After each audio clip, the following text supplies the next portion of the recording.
Hello दोस्तों। आज का टॉपिक है स्ट्रक्चर ऑफ क्रोमोसोम्स। तो सबसे पहले ये है क्रोमोसोम्स का स्ट्रक्चर। देखिए यहाँ पे टेलोमियर है, पेलिकल है, सेकेंडरी कंस्ट्रक्शन है, क्रोमोनेमेटा है, प्राइमरी कंस्ट्रक्शन है, सेटेलाइट है, सेकेंडरी कंस्ट्रक्शन है, सेंट्रोमियर है। ठीक है। तो सबसे पहले है कि क्रोमोसोम्स आया कहाँ से। तो हम लोगों ने सेल देखा था, उसके अंदर में न्यूक्लियस होता है। सेल के अंदर में न्यूक्लियस होता है। तो न्यूक्लियस के अंदर क्या होता है कि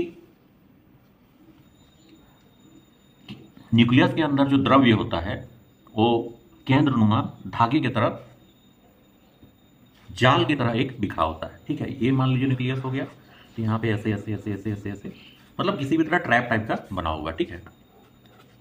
अब ये जाल की तरह जब बना हुआ है तो उसको क्या बोलते हैं? क्रोमोनेमेटा। क्रोमोनेमेटा। ठीक है।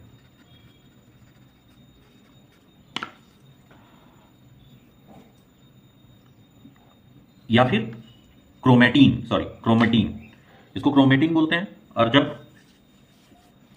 क्रोमेटीन का नाम जो है ये किसने दिया था? तो फ्लेमिंग ने दिया था।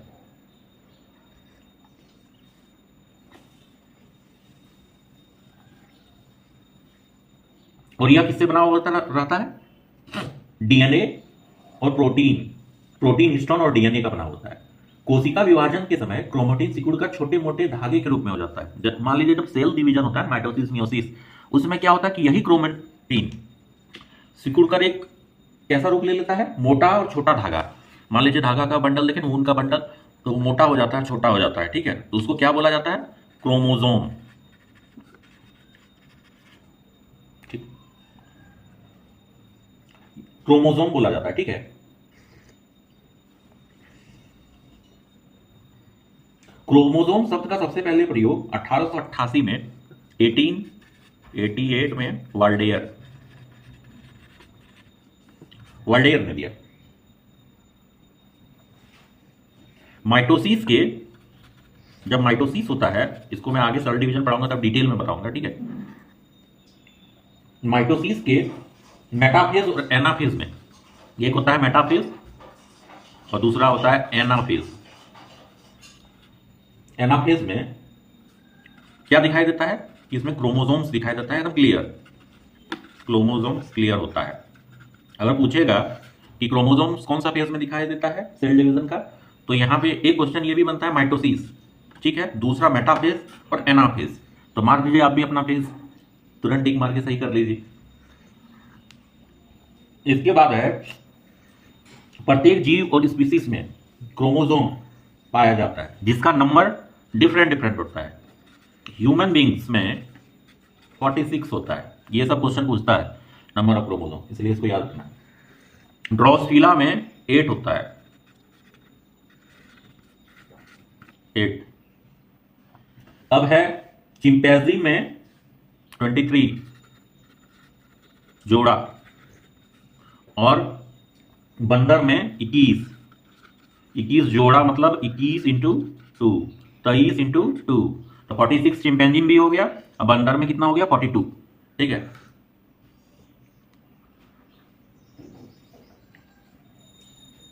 इसके बाद है 46 मनुष्य का 46 क्रोमोसोम्स में 44 गुणसूत्र या क्रोमोसोम को ऑटोसोम्स कहते हैं। और दो, मतलब दोनों को डिवीजन हम लोग जब करते हैं तो एक 44 और एक 2, तो 44 जो क्रोमोसोम्स होता है इसको ऑटोसोम्स कहते हैं, और 2 जो होता है इसको सेक्स क्रोमोसोम्स कहते हैं, सेक्स क्रोमोसोम्स। ठीक है।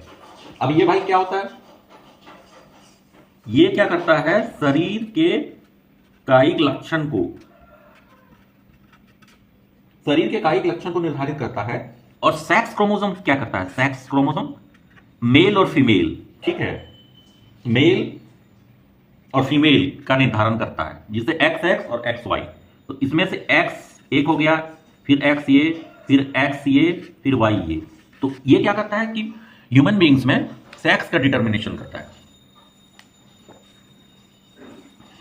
अब अगला है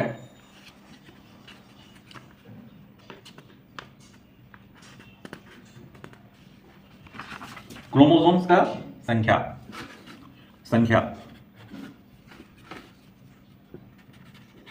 नंबर कितना होता है? तो ए क्या होता है? डिप्लॉयड, 2n, या फिर हैप्लॉयड, n। ठीक है।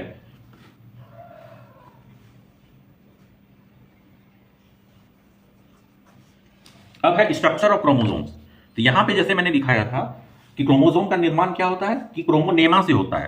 क्रोमोसोम्स का निर्माण जो होता है वो क्रोमोनेमा से होता है। ठीक है, जो कि मैट्रिक्स में स्थित होता है। क्रोमोनेमा कहां होता है?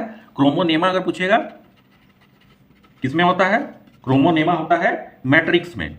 मैट्रिक्स रिलोडेड देखे हैं कि नहीं मूवी? उसी तरह ये क्रोमोनेमा होता है वो मैट्रिक्स में होता है। ठीक है। इसके बाद है क्रोमोटिड, एक गोलाकार सेंट्रोमियर से जुड़ा होता है। क्रोमोटिड होता है कि एक गोलाकार सेंट्रोमियर से जुड़ा होता है। यहां से देखिए, यहां से टूट के यहां से जुड़ता है और एक बिल्कुल ही गोल जैसा सेंट्रोमियर से जुड़ा हुआ रहता है, जो कि यहां पे है सेंट्रोमियर। ठीक है। जहां मतलब एक कंस्ट्रक्शन टाइप का पाया जाता है, सिकुड़ा हुआ पाया जाता है, जिसे प्राइमरी कंस्ट्रक्शन कहते हैं। इससे आगे थोड़ा सा एक उभार लिया हुआ रहता है, उसको सेकेंडरी कंस्ट्रक्शन कहते हैं। ठीक है। मतलब देखते हैं कि नहीं, कोई बिल्डिंग बनता है तो हम लोग बोलते हैं प्राइमरी पार्ट ये है, सेकेंडरी पार्ट ये है। उसी तरह से ये इसका भी प्राइमरी कंस्ट्रक्शन हुआ, फिर सेकेंडरी कंस्ट्रक्शन हुआ, फिर आगे में ये गुंबद जैसा छोटा जैसा है जिसको हम लोग सैटेलाइट बोलते हैं। ये कनेक्शन टाइप का होता है, देखते हैं जैसे मोबाइल टावर में हम लोग बोलते हैं सैटेलाइट होता है, ये होता है वो रिसीवर, ये उसी टाइप का एक रिसीवर टाइप का यहाँ पे होता है।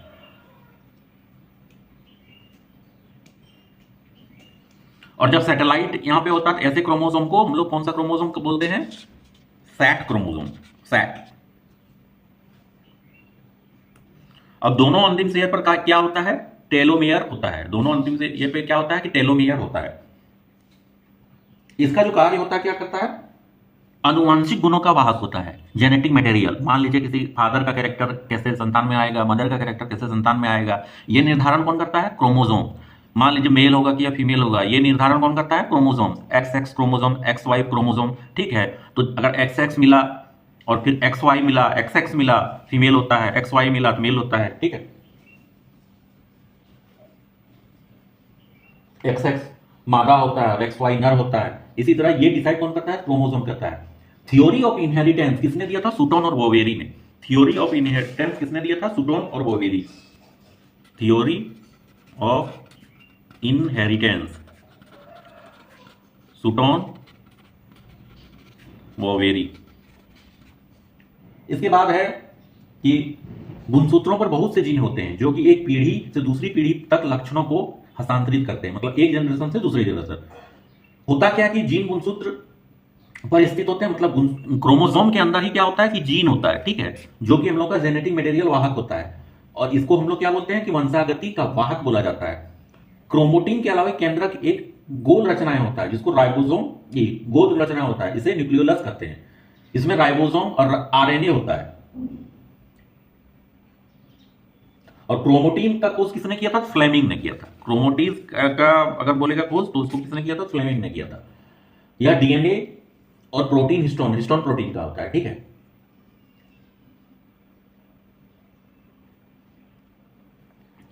ये था क्रोमोसोम्स का, इसलिए हम लोग अगला पढ़ देखेंगे। थैंक्स।